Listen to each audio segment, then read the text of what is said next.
Making simple and elegant 5x7 cards using printed pattern papers from small pieces and offcuts is what today's video is all about. Welcome! Join me. I am Mariah, the M in PM Artist Studio. Please be sure to like, subscribe, and ring that bell for future videos.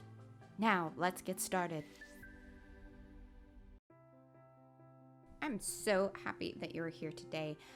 Right out of the gate here, you can see that I was just checking to see if I wanted to go with the cream colored or the white.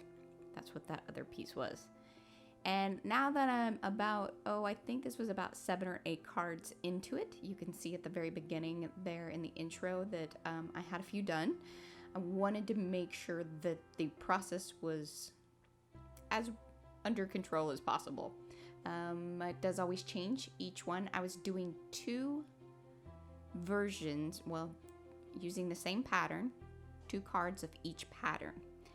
They were all a little bit different, even the same patterned ones. But the basic setup really was, as you can see there, I have a approximately 4x6 printed pattern piece along with a torn offcut bit that was on a different type of paper. So I had to make those match up, and that's actually what led to the creation of this style of card, is that I had the same pattern but printed on different papers. So you can see the 4x6 panel is on a metallic, and the one that I am now that has been torn and gilded, because I had the same thing printed on just a regular sheet of paper, I tore those bits up and I was able to use those on both cards. But I did end up having to print the metallic one.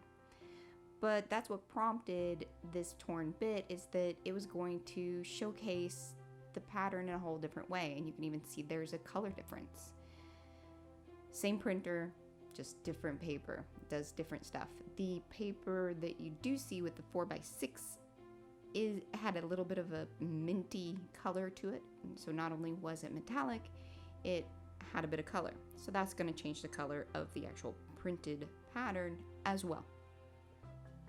Then just coming along with the just plain printed one on a plain piece of paper, using the torn edge and gilding it with the Calero watercolors. Just drying it very quickly there. I don't like getting out the dryer thing. It's just one more plugged in thing. I love it, but it's also just, again, one more thing on my desk. So easier just to wave it about and then rub the extra bits onto my catch paper there you see behind. And hopefully Peg from Two Crows will be watching this and she can see that it does get a little bit messy. It's getting there. She commented the other day how clean my workspace was. That isn't always the case. So now, just taking the art glitter glue. This is our go-to glue. We've used the Bear, I think it's Barely art. I like it too, but it does require a bit more like shaking up from time to time. It settles. Where the art glitter glue, I have not had as much of that issue. So that's just a go-to. Now, matching up the pattern was probably one of the hardest parts on each one of these, because I really wanted it to look like it had been torn out, or just that slight variation from the metallic to the plain paper. The nice thing is with these metallic papers, they really soak in the ink and make things very interesting, and sometimes it can be used to your advantage, sometimes it's a disadvantage. With certain colors of ink, it doesn't always lay on the paper, or it just lays there on the paper and it doesn't settle in, so it will rub off. Something to kind of keep in mind if you are doing this at home. I would highly recommend coming along, and I probably did it and I just didn't show it in the video, but I might show it later. I think I do. Using the Tim Holtz or Jedikins micro glaze works wonderfully even on these metallic papers. I was surprised. I didn't expect it actually to work, but it did beautifully and no smudges. So pretty happy with all of that. And gluing the final piece right there to the front. The folded card, I went ahead, I've ordered those pre-folded. It just makes life so much easier, and I got them on sale, so that was a win-win. On some of the other cards, I did use a 12 by 12 sheet, cut it down, folded it, and did the do. But these shiny metallic ones I already had, which was very nice, came in handy. Now you can see this is going to be the little insert. On some of them, they had Bible verses and just quotes and things of that nature. You can, put in whatever you wanted. And it was using offcuts and scrap pieces of paper that I did have. So I wanted to just make it more than just kind of tossing it in there. So once again, doing the torn edge. And what you saw there was the color spray. That particular one is in fact edible. It was from like a cake department or the cookie and cake department. It works wonderfully. I love the color of it, but just any of the paper color sprays, they're all sorts of kinds. Mr. Huey's is one of our other very favorite ones to use. But mixing it with a little bit of the silver Calero watercolors made, of course, it just match up to the other metallic pieces both on the front and the folded card itself. That other piece of scrap there was from another piece of the metallic that I had, and just again tearing the sides just like I did on the front to create sort of a border or a tab to this insert, just to add a little extra writing space or for a sentiment that you can take in and out of the actual card. I just like that idea. I didn't want to glue it down or anything like that. Something that would be nice for the person that you give it to keep.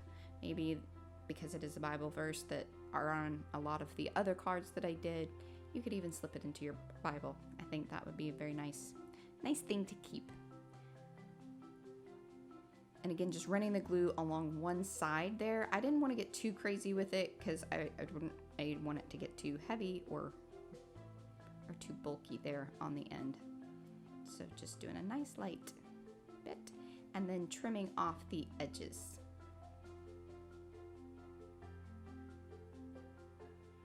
As you can see there. I think I left a really neat look.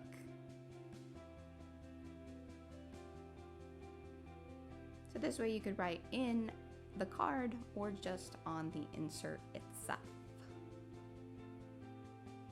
And you could go either way with it. But I liked the shimmery side on the end, and then that nice little subtle bit of the teal seafoamy color. And one of the last little bits, of course, is adding some so a little bit of the Calero watercolors got on the back part. One of the nice things about those is that if you just take a Q-tip with some water, they do rub up pretty nicely. And since this card is metallic, it did also rub off very nicely.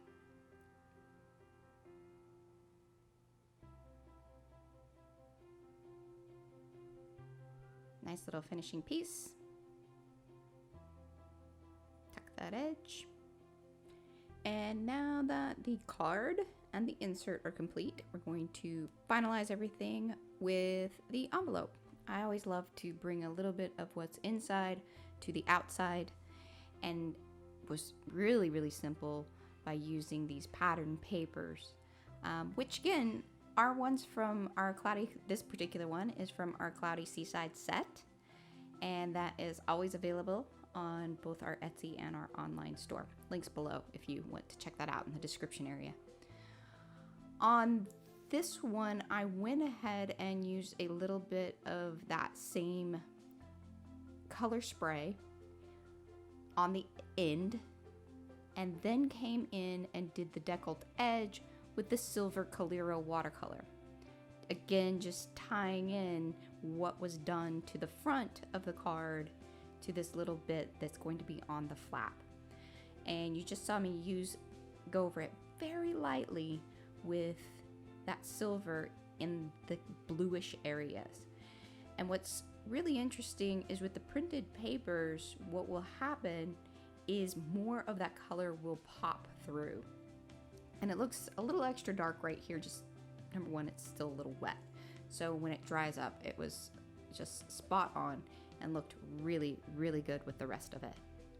Another interesting thing is that a lot of these techniques that I used here on this card are ones that we use across a lot of our projects, from junk journaling, just art journals, tags, all of that, paper craft projects. A lot of the techniques are very similar. It's just your end product tends to be different, or at least that's the case with us. I mean, this is a very PM artist studio type of project. You know, I'm always down for some torn, deckled paper edges, going back in, gilding edges, making things a little bit sparkly, and definitely loving some Cloudy Seaside papers today. And actually last couple of projects really have been a fun one to use. Glad I brought that back out into this project and those others. Finalizing the envelope with just trimming off those edges, everything's dried up. And the cool thing about some of that Coliro is that it does like kind of wipe across the paper, which makes it all very sparkly. I know a lot of people always love glitter, but I am a glitter lover. There again, I'm just cleaning up a little bit of some of the little bits of spatter from the Coliro watercolor. Just pretty easy to do. One last little look. Love all those gilded edges, the shiny inside and out, to the PM to the back, and that is a finished card. And as always, be sure to like this video, leave us a groovy comment below, subscribe to the channel, and ring that bell if you haven't. See you next time.